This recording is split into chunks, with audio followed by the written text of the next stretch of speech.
Enfant de Dieu, mon cher, ma chère, bonjour à toi. Bonjour à toi. C'est une vidéo à cœur ouvert, d'accord? C'est une vidéo à cœur ouvert pour partager avec toi ce qui est sur mon cœur et tout, en espérant que ça puisse t'édifier et t'aider à comprendre certaines choses, d'accord? Tu te souviens qu'on faisait beaucoup de vidéos à cœur ouvert l'année dernière? Mais on va commencer. Qu'est-ce que je viens de te dire? Ce que je viens de te dire, c'est que je pensais pas que Dieu allait me transformer ainsi pour devenir la personne que je suis aujourd'hui. D'accord? Tu vois, la personne que tu vois aujourd'hui, c'est le produit du Seigneur. Ok? Ces derniers mois, j'ai réalisé que Dieu œuvrait dans ma vie, même quand je ne le savais pas, même quand j'en avais pas conscience. D'accord? Quand je me suis retournée, c'est-à-dire qu'aujourd'hui j'ai 34 ans. D'accord? J'ai 34 ans. Quand tu as 34 ans, tu peux en fait regarder en arrière et voir en fait les différentes saisons de ta vie. Tu as vraiment en fait une vue d'en haut, une vue panoramique en fait de ta vie, tu vois. Et c'est vrai que quand nous traversons des moments difficiles, on ne peut pas prendre de la hauteur parce que nous sommes dans la souffrance, d'accord? Donc si ça fait pas longtemps que tu me suis, j'ai beaucoup souffert dans ma vie et particulièrement dans mon enfance. J'ai nommé cette période, il y a une période, je crois de 13 à 20 ans, j'ai nommé cette période de ma vie enfer, d'accord? Et je mesure, c'est comme si c'est mon unité de mesure, c'est ce que j'ai traversé de l'âge de 13 ans à l'âge de 20 ans, tu vois? Donc pour moi, peu importe ce que je traverse comme souffrance et tragédie, j'ai tendance à mesurer ça par rapport à cette période que j'ai nommée enfer, d'accord? L'enfer sur terre, ok? Et j'étais une personne brisée à l'âge de 18 ans. J'étais une personne brisée à l'âge de 18 ans. C'est-à-dire que tu me voyais debout, tu me voyais sourire. Mais si tu avais les yeux spirituels pour voir, tu allais voir que mon âme était brisée et que j'étais à terre, tu vois. Franchement, j'avais beaucoup de problèmes en fait. C'est-à-dire, je souffrais de dépression. J'avais de l'anxiété à un moment. Il y a un moment, j'avais des pensées suicidaires aussi, tu vois. J'ai été victime d'abus en tout genre, ok? Non, je te dis les choses, d'accord? Je te dis les choses. Ne sois pas choqué. Il y a beaucoup de personnes qui traversent l'enfer dans l'enfance et dans l'adolescence et jeunes adultes, d'accord? Il y a beaucoup de personnes que les parents ne savent pas protéger. Les parents ne protègent pas bien leurs enfants et tout. Ils n'ont pas des fois la connaissance.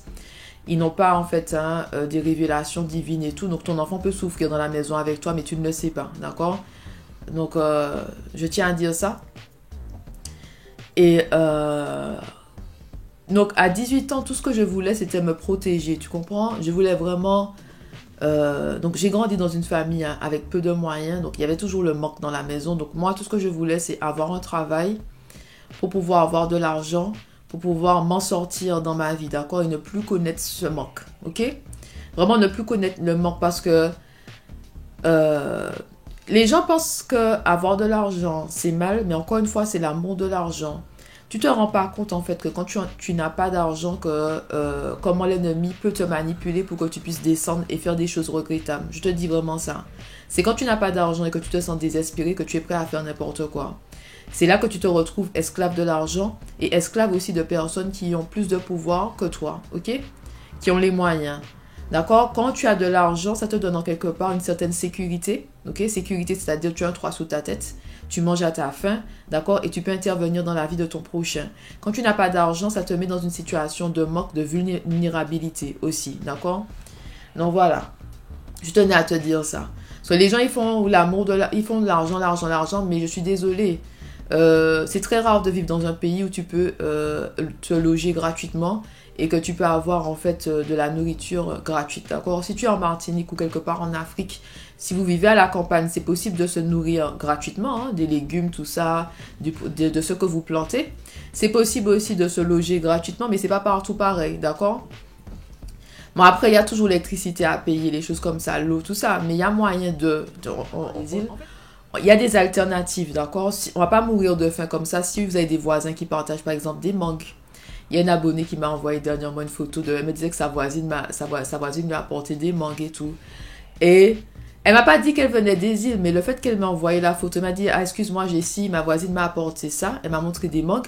J'ai dit, tu dois habiter sur une île et tout. J'ai dit, toi, tu dois habiter sur une île parce que il y a vraiment ce partage-là sur les îles et peut-être, je sais pas, j'ai jamais vécu en Afrique, d'accord? J'ai jamais vécu dans les pays africains, donc tu vas me dire, mais il y a vraiment ce partage-là, en fait, tu vois, il y a vraiment ce partage-là sur les îles et tout. On apporte des mangos, des bananes, peu importe ce qu'on a dans notre jardin à notre voisin parce que nous avons ça en abondance, d'accord?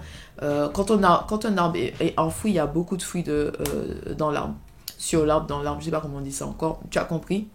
Donc voilà, donc tout ça pour te dire vraiment que, pour revenir à ce que je te disais, que c'est vraiment l'amour de l'argent qui est mal, d'accord? Donc, j'ai vraiment grandi dans le manque. Je t'ai dit que la pauvreté, c'est une malédiction générationnelle, hein. C'est ce que tes grands-parents lèguent à tes parents, ce que tes parents vont te léguer si tu ne fais pas le choix de changer les choses, d'accord? De faire changer les choses. Comment tu fais pour changer les choses? Tu pries et tu demandes au Seigneur de te montrer le chemin parce que tu ne veux pas léguer ça à tes enfants, d'accord? C'est marqué dans Proverbe, je crois, que tu dois laisser un héritage aux enfants de tes enfants. Tu as compris? C'est écrit dans Proverbe. Je vais mettre pour toi pour que tu puisses bien voir, que tu pas dit ce que j'ai dit. J'ai pas dit, c'est écrit dans la Bible que tu es censé laisser un héritage aux enfants de tes enfants, donc à tes petits-enfants. Tu comprends? Donc voilà, c'est vraiment l'amour de l'argent qui est mal. Alors moi, à 18 ans, ce que je voulais, c'était vraiment mon indépendance et être bien, tu vois. Comment dire ça? C'est comme si je voulais me libérer de la prison dans laquelle j'étais. Mais ce qu'il faut savoir, c'est que même quand tu sors de la prison, tu peux être esclave mentalement. C'est pour ça qu'il faut guérir de tes blessures. Parce que tu peux être hors de la prison physiquement, mais mentalement, tu es toujours dans la prison. Parce que la prison t'affecte toujours, d'accord? La prison t'affecte toujours, même si tu n'es pas physiquement dedans.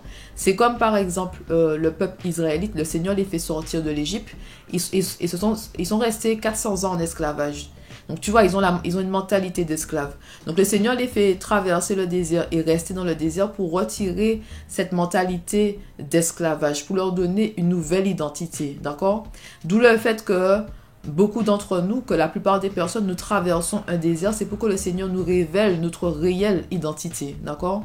C'est pour que nous laissions cette mentalité d'esclavage derrière nous et que nous devenons la personne que Dieu nous appelle à être. Tu as compris? Donc voilà. Il n'y a pas beaucoup de lumière aujourd'hui, hein, parce que il fait gris en fait, hein, mais je vais continuer comme ça, d'accord? J'ai la lumière, hein, j'ai like a ring light, mais je vais pas mettre, ok? Je vais continuer comme ça. C'est vraiment à cœur ouvert et tout. Donc voilà. Qu'est-ce que je voulais te dire? Donc oui. Donc, il y a ça, tu vois. Et en fait, quand le Seigneur t'emmène dans le désert, tu résistes le désert parce que tu ne veux pas passer par là encore, tu vois. Si tu as vécu l'enfer dans l'enfance, tu viens avec des traumatismes. Il y a des traumatismes et dès que la situation ressemble à ce que tu as déjà connu, tu vas résister les changements de Dieu parce que tu es une personne traumatisée, d'accord? Tu es une personne traumatisée. Et tu sais, je parlais avec ma soeur de cœur hier soir et je lui disais ça. J'ai dit qu'aujourd'hui, je suis plus dans la même situation, mais par contre, je dois sans cesse me battre, tu vois, pour ne pas retourner. Comment dire ça? Je dois sans cesse, en fait. C'est-à-dire que j'ai tellement été traumatisée que je dois... Comment dire ça? Quand je suis face à certaines situations, je dois me dire que... Je dois me parler à moi-même et me dire que c'est pas la même situation, d'accord? Je dois comme si parler à mes traumatismes, tu vois? J'ai été guérie, libérée, délivrée de mes blessures intérieures. Mais il y a quand même, tu sais, des traumatismes. C'est-à-dire, si la situation ressemble à une situation dans laquelle j'étais auparavant, il faut que je me calme, tu vois. Il faut que je me parle à moi-même pour me dire non, Dieu est en train de faire de nouvelles choses. Je ne suis plus là où j'étais. Tu vois, j'ai quand même des fois des efforts à faire à ce niveau-là pour me dire que Dieu m'a libéré, délivré. C'est pas par là que c'est pas, même si ça ressemble à ça, ce n'est pas ça. Tu comprends? Et tu sais... Ce que j'ai traversé dans l'enfance, c'est des choses qui m'ont vraiment brisé. Ça a brisé mon âme. J'étais comme si j'étais vraiment en lambeaux. J'avais les ailes cassées, j'avais vraiment des blessures, je saignais, tu vois. Mais personne ne voyait ça parce que j'avais appris en fait à mettre un masque. Tu sais, mettre un masque et faire la vie est belle, rigoler, tout ça. Et j'avais aussi la grâce du Seigneur qui me donnait la joie dans le cœur, tu vois. Donc malgré le fait que j'étais en lambeaux, les ailes brisées, les blessures ouvertes, je saignais, il y avait cette grâce-là de joie qui venait de l'Esprit Saint du Seigneur lui-même. Je ne savais pas à l'époque, tu vois. Je ne savais pas à l'époque. C'est après que je me suis dit, Dieu était avec moi même dans ces moments-là parce qu'il m'a donné la main dans la merde. Tu comprends? Mais quand tu es dans la merde, tu ne vois pas la main de Dieu forcément. Tu as l'impression d'être seul, tu vois. Et ce que je te dis, il y a un jour, hein, j'avais 18 ans, j'étais en larmes, hein, j'étais vraiment en larmes. Je pleurais et je me disais, mais comment je vais faire pour m'en sortir? Je voyais pas la lumière, en fait, dans cette situation-là. D'où le fait que tu peux avoir des pensées suicidaires parce que tu ne vois pas la lumière. Quand il n'y a pas d'espoir, c'est facile de tomber dans la dépression et d'avoir des pensées suicidaires. Et j'avais vraiment les pensées suicidaires. J'avais vraiment ce truc-là en moi, je vais pas m'en sortir et tout. J'arrive pas, je vais pas m'en sortir. Je sais pas comment m'en sortir. Je galère, je souffre, j'en ai marre, tu vois. Et ce jour-là, j'ai vraiment senti la main de Jésus sur mes épaules. J'ai senti une main se poser comme ça, tu vois. J'ai pas appelé Jésus parce que j'avais pas le réflexe d'appeler Jésus. Je savais pas qu'on pouvait appeler Jésus et tout. Mais j'étais vraiment dans les pleurs et j'ai senti la main de Jésus. Mais c'est après aussi que j'ai eu la révélation. C'est-à-dire que quand j'ai senti la main, je me suis dit ça doit être Jésus. Mais tu n'es pas sûr, tu vois. Tu es dans tes émotions et tout. J'étais pas sûre. Mais j'ai vraiment senti cette main apaisante, tu vois. C'est pour vraiment te dire que nous traversons des choses difficiles, mais Dieu est toujours avec nous. Jésus est là et tu peux appeler Jésus pour que Jésus puisse te réconforter. Je te dis vraiment ça. Dieu m'a jamais abandonné, tu vois. J'ai traversé des choses horribles, vraiment horribles, mais Dieu m'a jamais abandonné. Dieu m'a jamais abandonné. Il s'est jamais détourné de moi. Je t'ai dit, j'ai commis des infidélités, ok? Donc d'accord, c'est-à-dire que tu es dans la relation avec Dieu, mais tu vas ailleurs. J'ai commis des infidélités, Dieu m'a jamais abandonné. Il s'est jamais détourné de moi, il n'a jamais détourné son visage de moi. Tu comprends? Tu vois ce que je veux dire? Et je ne suis pas une personne parfaite, d'accord? J'ai participé à des choses qui allaient à l'encontre de la volonté de Dieu, qui était qui est toujours dans la culture antillaise. Tu vois, j'ai participé à des choses qui allaient à l'encontre du Seigneur. Dieu m'a pas mis dehors. Tu as compris? Dieu m'a pas mis dehors. Dieu a été patient et rempli de compassion avec moi. Tu comprends ça que je t'ai dit dans ma dernière vidéo? Il faut étendre sa grâce parce que Dieu nous donne la grâce. Et parce qu'on ne change pas en 24 heures. D'accord? Et Dieu m'a vraiment... il a vraiment guidé chacun de mes pas. Il a fermé des portes qui ne devaient pas être ouvertes et tout. Il a fermé des portes. Il a maintenu des portes fermées aussi. Notamment, je t'avais dit un jour que je voulais travailler en tant qu'assistante en ressources humaines. J'ai jamais eu d'opportunité dans ça. Dieu a fermé toutes les portes. Personne ne m'a appelé. J'ai envoyé des centaines de CV. On m'a jamais appelé pour ça. Et j'ai trouvé ça bizarre. J'ai dit, c'est bizarre. J'ai dit, quand même, j'ai des compétences et tout. Je parle français. C'est un plus de parler une langue et tout. Donc, c'est un plus de parler français quand tu es en Angleterre. Et tout, j'ai dit, je parle français. C'est quoi ça? Et tout. Ouais, c'est parce que Dieu a fermé la porte lui-même. Tu comprends? Donc tout ça pour te dire que des fois tu ne t'en rends pas compte, mais le Seigneur est avec toi, Dieu est avec toi, Jésus est à tes côtés. Et même des fois tu ne sais pas, parce que des fois tu te bats.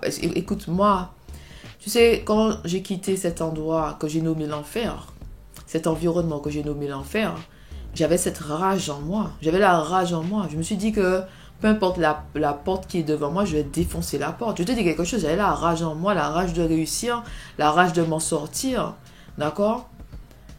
C'est comme si des fois tu es tellement traumatisé de certaines choses que tu cours, tu fuis cet endroit-là. Et moi, c'est comme ça que j'étais, je fuyais, tu vois. Et la raison pour laquelle j'ai traversé tellement d'obstacles et difficultés, c'est parce que c'est la rage que j'avais, la douleur qu'il y avait en moi, cette envie-là de m'extirper de cet environnement-là et de faire mieux. Cette envie de changer ma vie du tout au tout, tu comprends? Donc moi, j'étais prête à défoncer les portes. Je me suis dit que les portes vont s'ouvrir parce que j'ai besoin d'avancer dans ma vie. Je n'ai pas dit que j'étais prête à faire n'importe quoi pour réussir, mais j'étais prête à défoncer les portes, c'est-à-dire à faire les efforts nécessaires pour pouvoir changer ma vie. Tu as compris? Vraiment faire les efforts nécessaires pour changer ma vie, pour avoir une nouvelle vie. En fait, ce que je cherchais vraiment, c'était que je sois protégée. Je voulais vraiment, en fait, la protection, me sentir un endroit où je suis protégée, tu vois. Le désir, c'était vraiment, j'ai besoin d'être un endroit où je suis en paix et être protégée, tu vois. Dans l'inconscience, parce que je ne savais pas que c'est ce que je cherchais, mais c'est après que le Seigneur te donne des révélations par rapport à certaines saisons de ta vie. Encore une fois, quand tu es dans la saison, tu ne vois pas la main de Dieu, tu ne vois pas ce que Dieu fait pour toi, forcément, tu te sens seul. Et l'ennemi va jouer aussi sur ça pour te montrer que Dieu t'a abandonné, tu vois. Tu peux avoir des pensées comme ça que Dieu n'est pas avec toi, Dieu t'a abandonné, Dieu ne t'aime pas. C'est l'ennemi qui projette des choses en toi. C'est la bataille de la pensée, d'accord? Et quand tu as plein de traumatismes, l'ennemi joue sur tes traumatismes, tu vois. Et ce que j'ai remarqué aussi dans ces moments difficiles, c'est que l'ennemi fait tout pour que tu restes dans le silence. C'est-à-dire pour que tu puisses fermer ta bouche, que tu n'appelles pas Dieu, pour que tu ne pries pas, tu vois. L'ennemi essaie de te réduire vraiment en silence, pour que tu ne prononces pas ce que Dieu a prononcé dans ta vie. D'accord? C'est-à-dire que si Dieu t'a promis un mari, si Dieu t'a promis une maison, si Dieu t'a promis des amis, tu veux vraiment des amis et tout, l'ennemi va faire tout pour te mettre en fait dans un coin de la pièce et te réduire en silence pour que tu ne déclares pas ce que Dieu a déclaré dans ta vie, d'accord? Pour que tu abandonnes la prière, pour que tu refermes ta Bible, pour que tu maudisses le Seigneur, pour que tu te maudisses toi-même, pour que tu maudisses ta famille, tu comprends? Il y a vraiment ce... Et quand tu es déjà en bas, tu es déjà brisé, c'est facile en fait, hein? C'est facile de te retrouver dans cette situation-là où tu es dans la peur, tu es dans les doutes, tu es dans l'anxiété et tu n'arrives plus à parler, tu n'arrives plus à déclarer la parole de Dieu, tu n'as plus envie de lire la parole de Dieu. Tu n'as plus envie parce que tu ne vois pas ta situation changer. Parce que ça fait des années que tu attends, tu vois. Ça fait des années que tu attends, ça fait des années que tu te sens esclave de la vie. Ça fait des années que tu n'arrives plus à respirer, tu vois. Et tu te demandes, mais où est le Seigneur dans ça? Et c'est tout à fait normal de se poser cette question-là. Mais où est le Seigneur? Où est Dieu dans ma vie? Qu'est-ce que le Seigneur fait pour moi? Tu vois? Qu'est-ce que j'ai fait pour mériter ça? Surtout quand nous sommes enfants et que nous avons vécu des abus, la première question qu'on se pose, mais pourquoi? D'accord? J'ai jamais rien fait à personne. Pourquoi j'ai dû subir ça? Tu vois? On ne se rend pas compte que nous vivons dans un monde en chute et que particulièrement si tu as beaucoup de lumière en toi et que le Seigneur t'appelle à un grand destin, tu seras attaqué dès l'enfance. D'accord? L'ennemi va utiliser toutes les personnes autour de toi qui n'ont pas donné leur vie à Dieu pour te réduire en silence et pour te détruire. Pour que tu ne ressembles à rien. D'accord? Pour que tu ressembles à rien. Physiquement, émotionnellement, pour que tu ressembles à rien. D'accord? Il y a vraiment cette intention de l'ennemi de détruire les enfants de Dieu. On se rend pas compte. Je t'ai dit quelque chose, je ne savais pas à cette époque-là. Parce que pour moi, je me dis que on est dans le monde et tout. Si on fait du bien, ben on récolte le bien. C'est vrai que si tu fais du bien, tu récoltes le bien. Mais ça dépend aussi dans quel environnement tu te trouves. D'accord? Ça dépend de ton quartier, de ta famille. Tu comprends? S'il y a des prédateurs sexuels dans ta famille, tu vois, les prédateurs sexuels sont dans ta maison avec toi. Tu comprends? Tu fais du bien autour de toi, mais les prédateurs sexuels sont dans ta maison. Tu comprends ce que je veux te dire? Et s'il n'y a personne pour te protéger, il y a des choses qui sont susceptibles de se passer. Tu as compris? Tu as compris? C'est dans ce sens-là. Tu fais du bien, tu récoltes le bien, mais des fois, tu es déjà dans une situation où tu es en danger, où tu es né dans une famille où il y a des choses qui se passent, une famille dysfonctionnelle. Tu comprends? Donc l'ennemi peut utiliser ton propre père contre toi, ta propre mère contre toi, ton propre frère contre toi, tu vois. Et il y a des cas comme ça où il y a quelqu'un qui a fait du mal à ton frère ou quelqu'un qui a fait du mal à ta soeur et ta soeur te fait du mal, ton frère te fait du mal, tu comprends. Ils ne le font pas de manière, on va dire... C'est pas comme si ils ont quelque chose contre toi, mais c'est la douleur en eux. Ils agissent par rapport à cette douleur qu'ils ont en eux, tu vois. On leur a fait ça, tu es avec eux dans la maison, ils vont te faire la même chose. Tu comprends? Tu vois, c'est difficile. Tu vois, ça, je te dis qu'on ne vit pas dans le monde des bisounours. Il y a cette envie de faire croire que oui, la vie est belle. Oui, la vie est belle parfois, mais parfois c'est horrible. Je te dis quelque chose, parfois c'est horrible. Il y a des saisons difficiles, il y a des saisons de joie et de bonheur. Il y a des saisons, c'est difficile. Je t'invite à méditer sur le passage Ecclésiaste chapitre 3. Il y a un temps pour tout sur terre, tu vois. Il y a des moments où tu vas t'amuser, tu vas rigoler. Il y a des moments où tu auras des habits de deuil. Tu as compris? Donc c'est important que tu vois la vie telle qu'elle est. Dieu est avec toi, mais on est dans un monde en chute. Alors les malheurs vont te frapper. Mais Dieu va te délivrer des malheurs. Dieu va te guérir. Tu comprends? Et tu sais...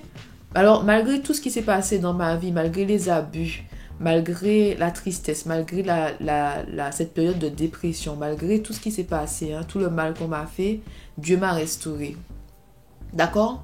Dieu m'a restauré. Dieu m'a restauré. Et tu sais, tu peux changer d'apparence physique parce qu'il y a des choses qui se sont passées dans ton enfance, tu vois? Tu peux changer d'apparence physique parce que ton physique te rappelle la personne que tu étais avant et la personne qu'ils ont fait du mal. Ça peut vraiment, c'est comme si vraiment ce qui se passe dans ton enfance peut t'affecter toute ta vie d'adulte si le Seigneur n'intervient pas et ce Seigneur ne te guérit pas. D'accord? Il faut prier pour la guérison, il faut prier pour la délivrance, que ce soit pour toi ou pour les membres de ta famille. Il faut prier parce que Dieu te donne un nouveau cœur et Dieu peut te donner un nouveau corps. Tu vois? Je ne pensais pas, je te dis quelque chose, je ne pensais pas qu'aujourd'hui j'allais me présenter comme ça devant toi. Tu vois? Même la façon que... Comment dire ça? Même la façon que je me coiffe aujourd'hui, ça me rappelle quand j'avais mes 18 ans. Avant ça, j'allais les cheveux défrisés. J'allais souvent chez la coiffeuse et tout. Et j'avais souvent les cheveux, voilà, on va dire, les cheveux, comment dire ça? Je sais pas comment dire ça, like my hair done, je sais pas comment on dit ça. Mais mes cheveux étaient, j'ai toujours, en fait, comment dire ça? Je prenais toujours soin de mes cheveux. Je dis pas que je prenais pas soin de mes cheveux avant, mais quand je suis arrivée à ce stade de cheveux naturels, j'ai embrassé, en fait, toute mon identité telle que je suis. Tu vois, je suis vraiment une personne très simple.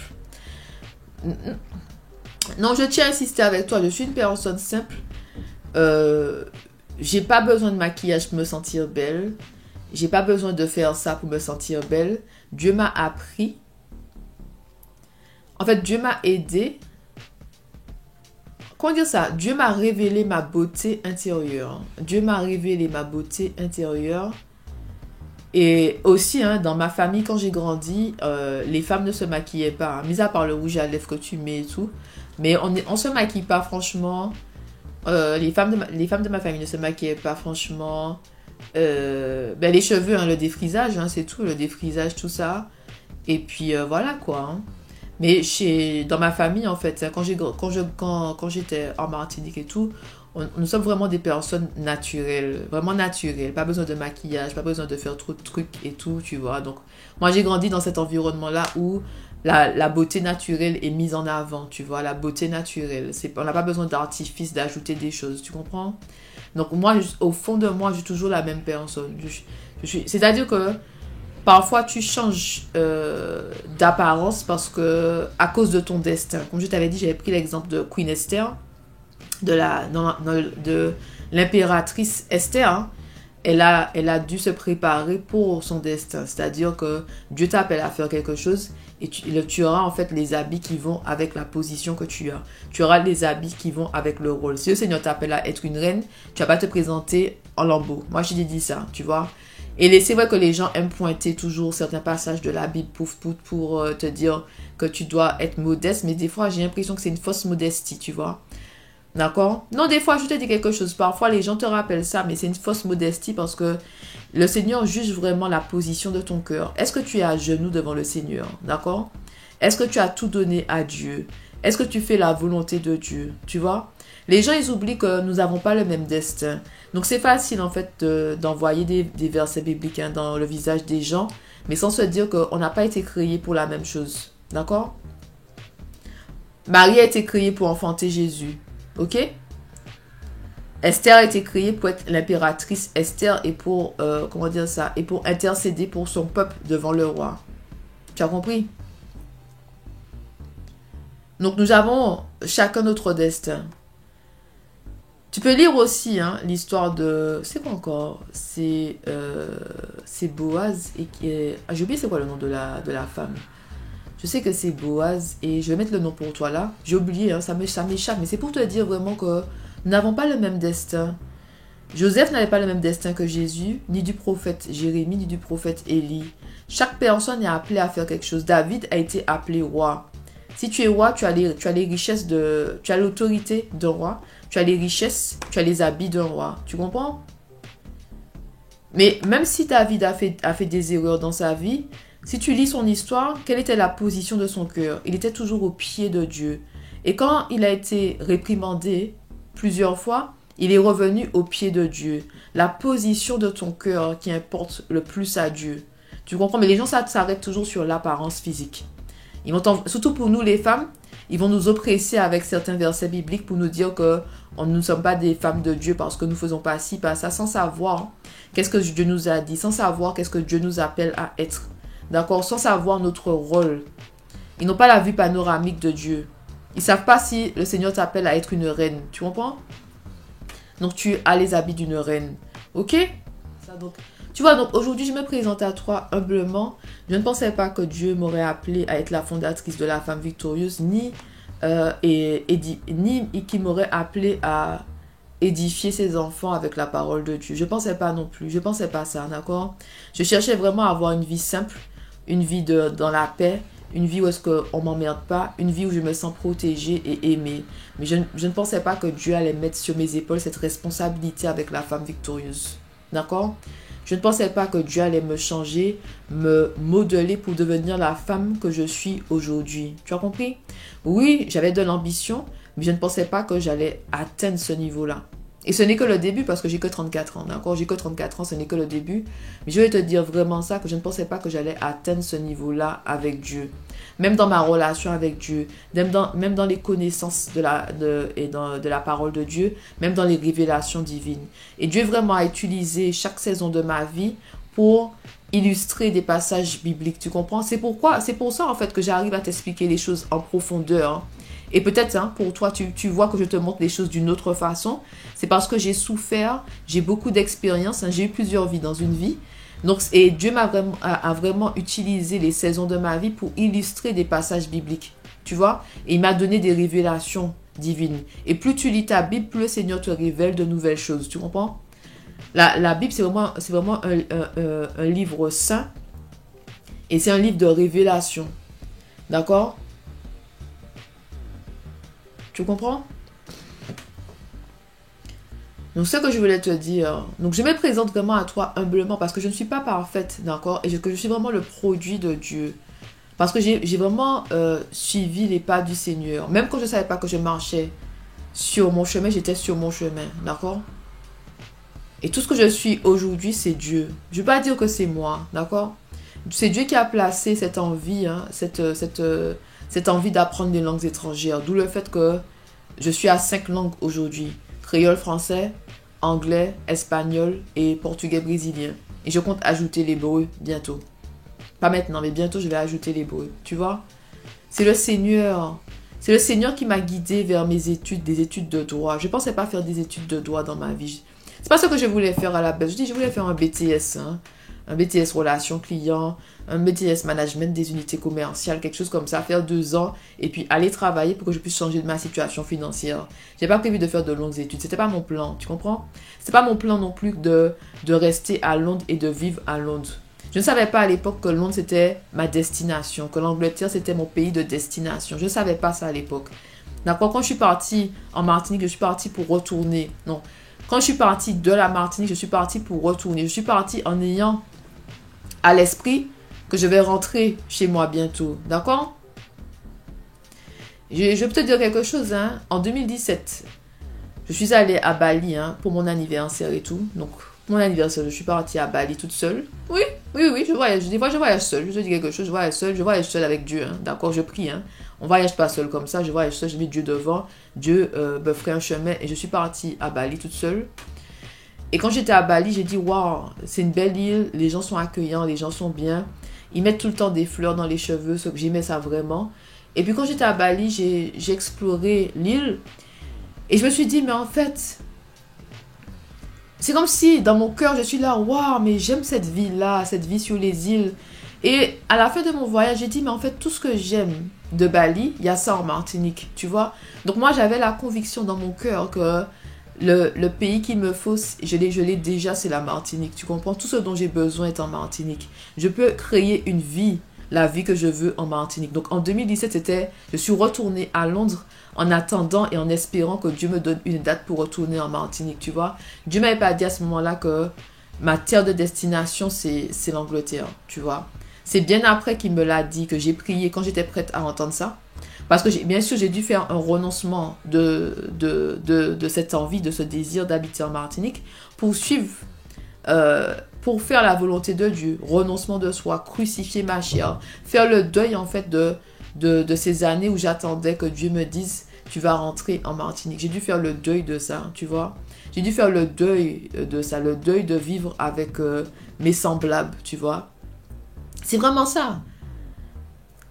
Enfant de Dieu, tu peux voyager, mon cher, ma chère, tu peux voyager partout dans le monde. Tu peux voyager partout dans le monde. Il n'y a aucun endroit qui est parfait. Je te dis pas que tout est parfait en Martinique, mais pour moi, c'est là où je désirais vivre. Je voulais grandir, élever mes enfants et mourir en Martinique, tu comprends?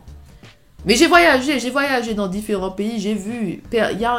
Non, il y a aucun pays n'est parfait. Il y a toujours des points positifs et des points négatifs. Tu comprends? Il y a des avantages et des inconvénients partout. Donc il faut vraiment laisser le Seigneur te guider vers ton pays de destination et tout. Si Dieu te dit que c'est là où tu es, c'est là que tu dois être, ben, tant mieux, tu comprends?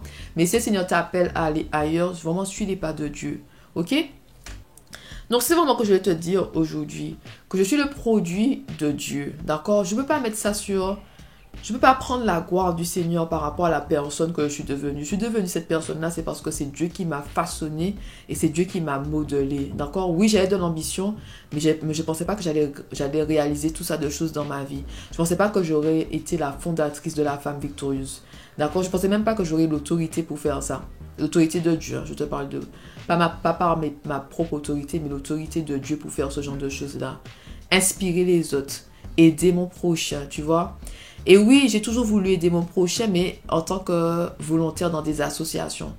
J'ai été volontaire dans différentes associations, que ce soit à Londres, que ce soit en Martinique. Par exemple, j'étais dans le Lions Club en Martinique et tout. J'étais dans une association. Quand j'étais à Nice, je faisais du volontariat dans une association. D'accord? Et en Angleterre aussi, j'étais dans des associations. Donc, il y a toujours eu ce désir d'aider mon prochain, mais en tant que volontaire dans différentes associations. D'accord? Pas en donnant de mon temps et tout à un média en ligne pour les enfants de Dieu. C'est pas ma vision, d'accord? Même tout ce qui fait partie de la femme victorieuse, ce que tu vois, c'est Dieu qui m'a donné la vision. C'est pas moi, d'accord?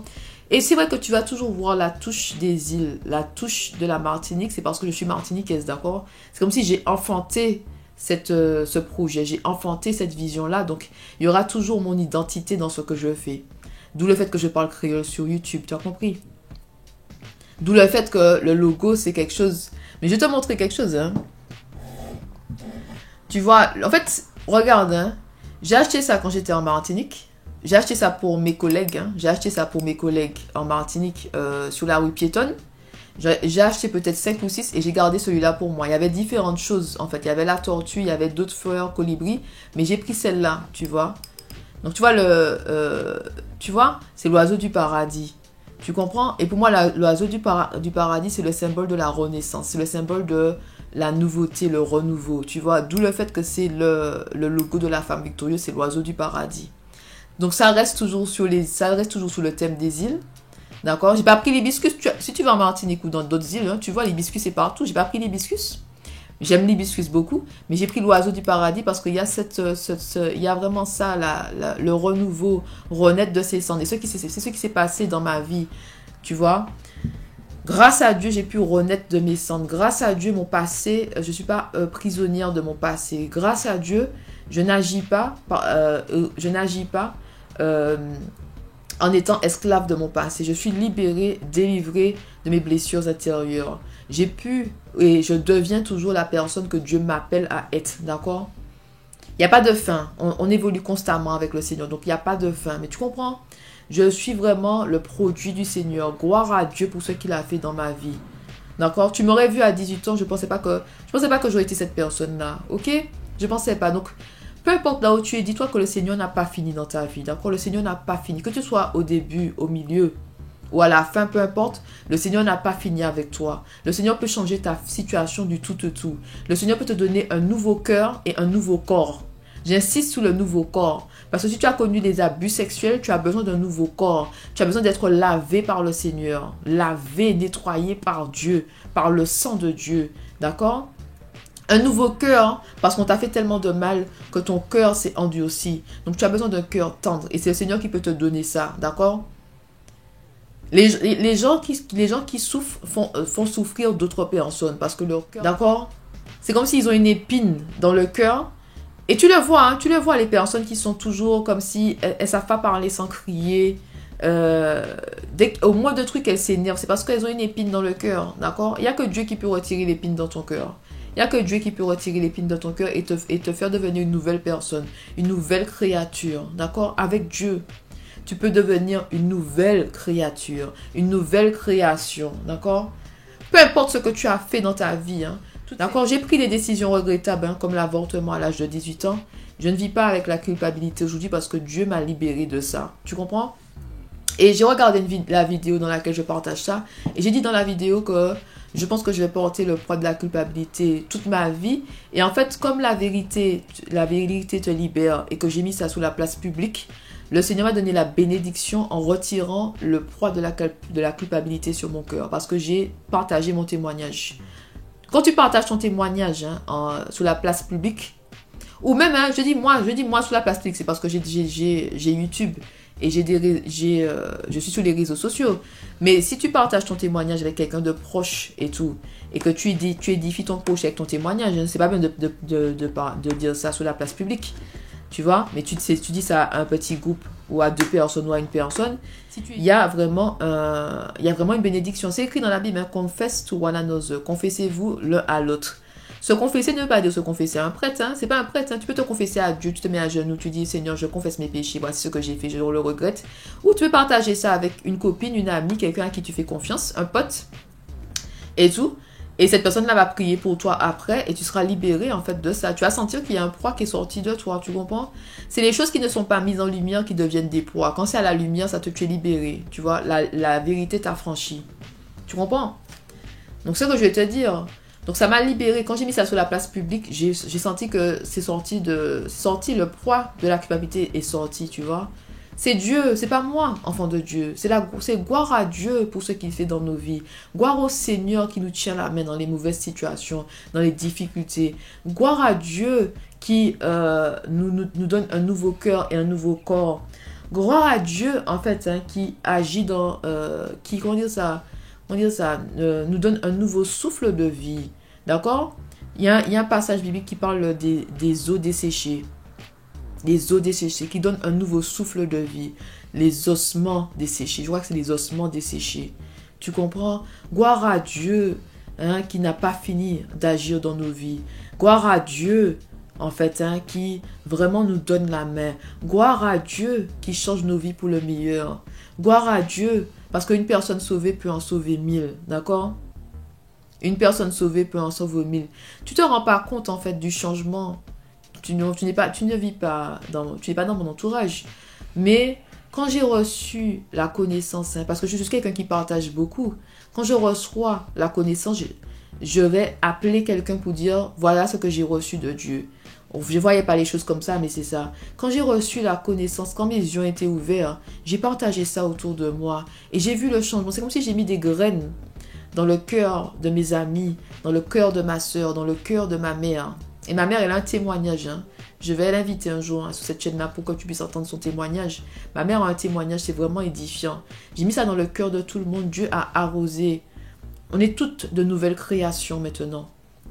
Toutes les personnes qui sont autour de moi ont changé de niveau spirituel parce que je partage avec les autres, parce que je prie pour eux, j'intercède pour eux devant Dieu. J'appelle Jésus quand je prie pour eux, pour que Jésus intercède pour eux aussi devant Dieu. On a vraiment cette mission d'intercéder pour notre prochain. D'accord? Moi, je te dis quelque chose, il y a une bénédiction. D'accord? Agis pour les autres. Ok? Une personne sauvée en sauve 1000. D'accord? C'est l'effet papillon, en fait. D'accord? Tu as compris?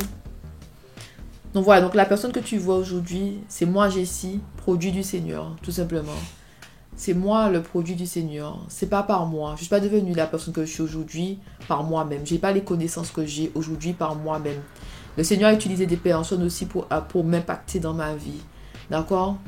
Le Seigneur m'a modelé et m'a façonné. Et c'est ce que le Seigneur fait avec toi. Donc, peu importe là où tu te trouves aujourd'hui, continue de faire confiance à Dieu.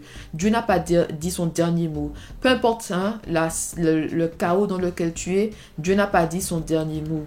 D'accord? Je t'ai dit que j'ai traversé l'enfer.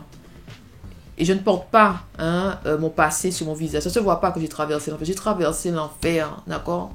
J'ai traversé l'enfer pour me retrouver là où je suis aujourd'hui. Enfant de Dieu, si ton destin est grand, l'oppression est grande. Si ton destin est grand, les attaques sont puissantes contre toi. D'accord?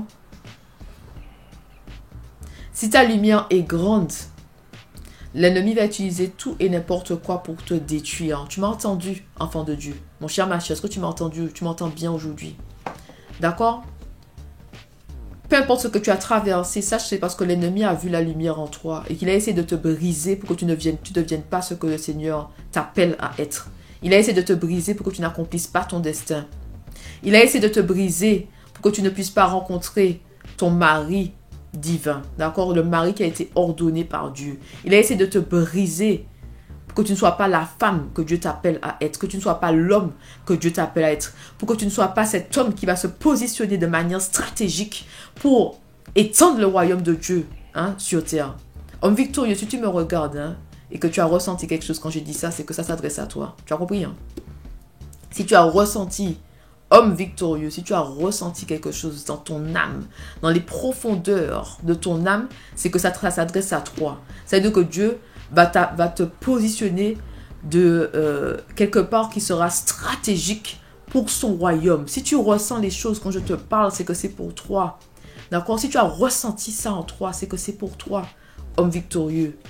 Peu importe ce que tu as fait dans ton passé, ne laisse pas l'ennemi t'appeler par tes péchés.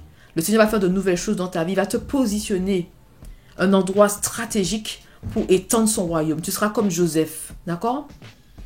Ok. Je sais pas, écoute, aujourd'hui, c'était vraiment pour les hommes. Dieu m'a pas dit de parler pour les femmes, mais ça, ce message-là était pour les hommes, d'accord?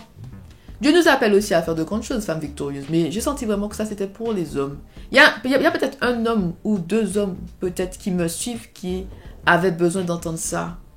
Peu importe, le jour que tu entendras ça, mais c'est pour toi. Si tu as senti que c'est tombé dans ton jardin, si tu as senti ça au fond de toi, dans les profondeurs de ton âme, c'est que c'est pour toi, d'accord? Quand j'ai dit ça, si tu as ressenti quelque chose, c'est que c'est pour toi. Mets-toi à genoux et demande à Dieu de te donner des révélations divines. Tu as compris? Ne dors pas sur ça. Pas dormir en l'air. Peu importe, Il y a sûrement quelqu'un qui... J'entends Dieu me dire 3 personnes. Il y a 3 personnes. D'accord? Des Joseph. Vous êtes des Joseph, ok? Vous êtes des Joseph. D'accord? Donc voilà. Donc, enfant de Dieu, c'est tout pour aujourd'hui. Je te remercie beaucoup d'avoir regardé la vidéo jusqu'à la fin. D'accord? C'est une vidéo simple, d'accord? Je ne vais pas faire intro et outro pour cette vidéo-là. C'est une vidéo simple. Donc, je te dis merci beaucoup de m'avoir suivi jusqu'à la fin. D'accord?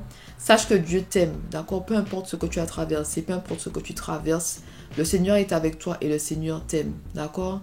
Il n'a pas fini avec toi. Il n'a pas encore dit son dernier mot. Tu as compris? Le Seigneur n'a pas dit son dernier mot. Ok? Il n'a pas dit son dernier mot. Il n'a pas dit son dernier mot. Il n'a pas fini avec toi. Allez, on se retrouve très bientôt. Bye bye.